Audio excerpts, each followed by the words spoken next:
गांधी जी ने एक बार कहा था कि मैं इस देश में बालू की रेस से बड़ा आंदोलन खड़ा कर दूंगा।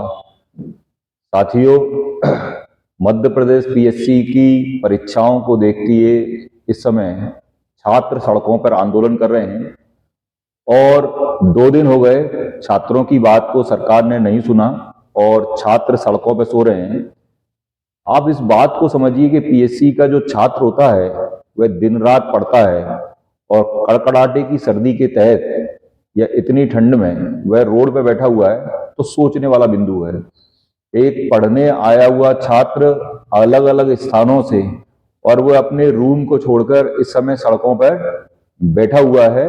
साथियों, मेरा नाम है देवेंद्र चौरसिया और मैं आज आपको इस आंदोलन क्यों हो रहा है, छात्र क्यों सड़कों पर बैठे हुए हैं, सरल भाषा में समझाऊंगा और चर्चा करेंगे और सरकार से निवेदन करेंगे कि छात्रों की बात को आप सुने, समझें और इसका आयोग के माध्यम से कुछ निष्कर्ष निकालने का प्रयास करें। छात्र क्यों आंदोलन कर रहे हैं? देखिए, 2025 में सरकार ने अर्थात आयोग ने विज्ञापन जारी कर दिया और इस विज्ञापन के तहत तिथि बता दी आपको कि आपका एग्जाम किस डेट को होगा। लेकिन उन्होंने यह नहीं बताया कि आपको कितने पद पे परीक्षा देनी है या कितनी पोस्टें इसके अंदर नहीं निकलेंगी। दूसरी बात है कि मुख्य परीक्षा जो भी हो चुकी हैं, छात्रों को उनकी कॉपियां नहीं दिखाई जा रही हैं।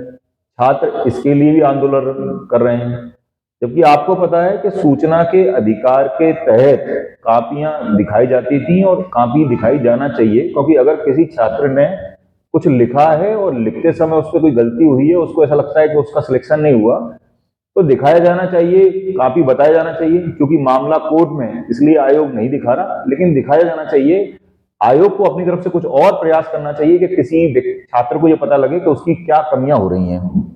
दूसरा, छात्र मांग कर रहे हैं कि इस बार 700 पद क्या हो निकाले जाए, इसलिए क्योंकि किसी भी स्थिति में ये जो पद होंगे ये प्राणवायु को काम करेंगे, क्योंकि लंबे समय से वैकेंसियां प्रभावित हो रही हैं। छात्रों की और मांग है कि साक्षात्कार 180 के स्थान पर 100 अंकों का होना चाहिए।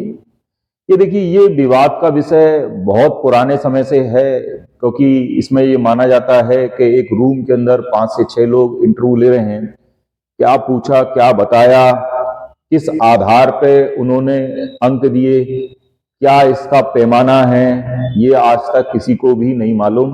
बहुत सारी इस पे कमेटियां बनी हैं, बहुत सारी कमेटियों की रिकमेंडेशन है कि साक्षात्कार के अंक हमेशा कम होना चाहिए। छात्रों की मांग है इसकी वीडियो रिकॉर्डिंग हो जाए।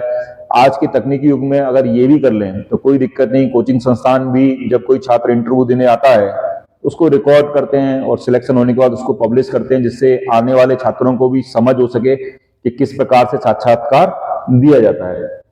साथियों, इसके साथ साथ हम ये देखते हैं कि वर्तमान में क्या हुआ, आयोग ने अभी तक क्या कर दिया है। तो 2024 की मुख्य परीक्षा हो गई है और इसी के तहत फॉरेस्ट का भी क्या है परिणाम आयोग ने घोषित कर दिया। 2023 का परिणाम अभी तक नहीं आया। 2022 के साक्षात्कार आपके चल रहे हैं। अब आप खुद ही सोचिए कि 2023 में परीक्षा देने वाला व्यक्ति 2025 होने वाली है, शुरू होने वाली है, लेकिन वो इंतजार कर रहा है। आप कल्पना कीजिए कि अगर कोई चुनाव हो और चुनाव होने के बाद आज मैं चुनाव लड़ा और मैंने बहुत सारा पैसा अपने चुनाव में खर्च करा और मुझे ये पता लगेगा कि मैं 2 साल बाद मेरा परिणाम आएगा, मैं जीतूंगा या मैं हारूंगा, तो मैं 2 साल करूंगा क्या? मतलब मुझे पता लगेगा कि मैं ये बन सकता हूं, मैं वो बन सकता हूं, मैं 2 साल करूंगा क्या? लेकिन छात्रों के साथ ऐसा कोई सोचने वाला नहीं है। छात्रों की नाराजगी के जो मूल बिंदु हैं, जिन पे छात्र ज्यादा मात्रा में नाराज हैं, एक तो परीक्षा समय पर नहीं हो रही और जो आरक्षण वाला मामला है 87 वाला जो मामला, ये भी एक महत्वपूर्ण है कि 87-13 के तहत जो मामला दिया जा रहा है, इन पे तो फाइनल जो व्यक्ति सिलेक्ट हो रहा है उसको परमानेंट जॉब दिया जा रहा है, लेकिन ये जो 13% में जो लोग हैं, ये बेचारे अधर में हैं। इनको बता दिया गया है कि अगर कभी आरक्षण वाला मामला कोर्ट से इस प्रकार का कोई डिसीजन आया तो आपकी भर्ती को क्या कर दिया जाएगा, रद्द कर दिया जाएगा, या आपको अधर में क्या है वो इस प्रकार व्यक्ति इस समय है। छात्र सड़कों पे हैं, ठीक है। छात्र जब सड़कों पे हैं तो सबसे बड़ी बात है कि होगा क्या, इसका क्या आंदोलन से रास्ता निकलेगा या नहीं निकलेगा। रास्ता तो निकलेगा, क्योंकि गांधी जी ने कहा है कि आंदोलन अगर किसी भी स्थिति में अहिंसात्मक होगा तो सत्ता और शक्ति को क्या होगा, झुकना पड़ेगा। तो छात्रों से निवेदन है कि किसी भी स्थिति में आप इस बात को समझ लीजिए कि आप अपने समय को वहां लगा रहे हैं, और जब आप अपने समय को वहां लगा रहे हैं तो किसी प्रकार से इस आंदोलन को हिंसाग्रस्त ना करिए। इस आंदोलन को आगे बढ़ाने के और बहुत सारे रास्ते हो सकते हैं। जैसे आपने देखा होगा कोरोना में प्रधानमंत्री ने अपील करी और लोगों ने अपने घरों पे दीपक जलाए।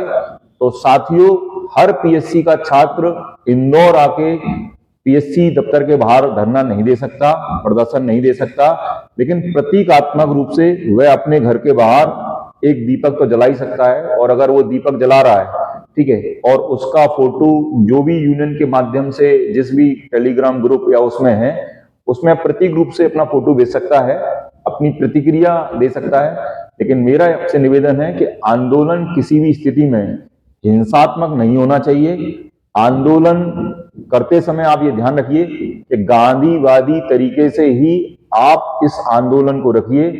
सरकार से अपनी मांगे मनवाइए, आयोग पर अपनी बात पहुंचवाइए। सबल आईएएस आपके साथ है।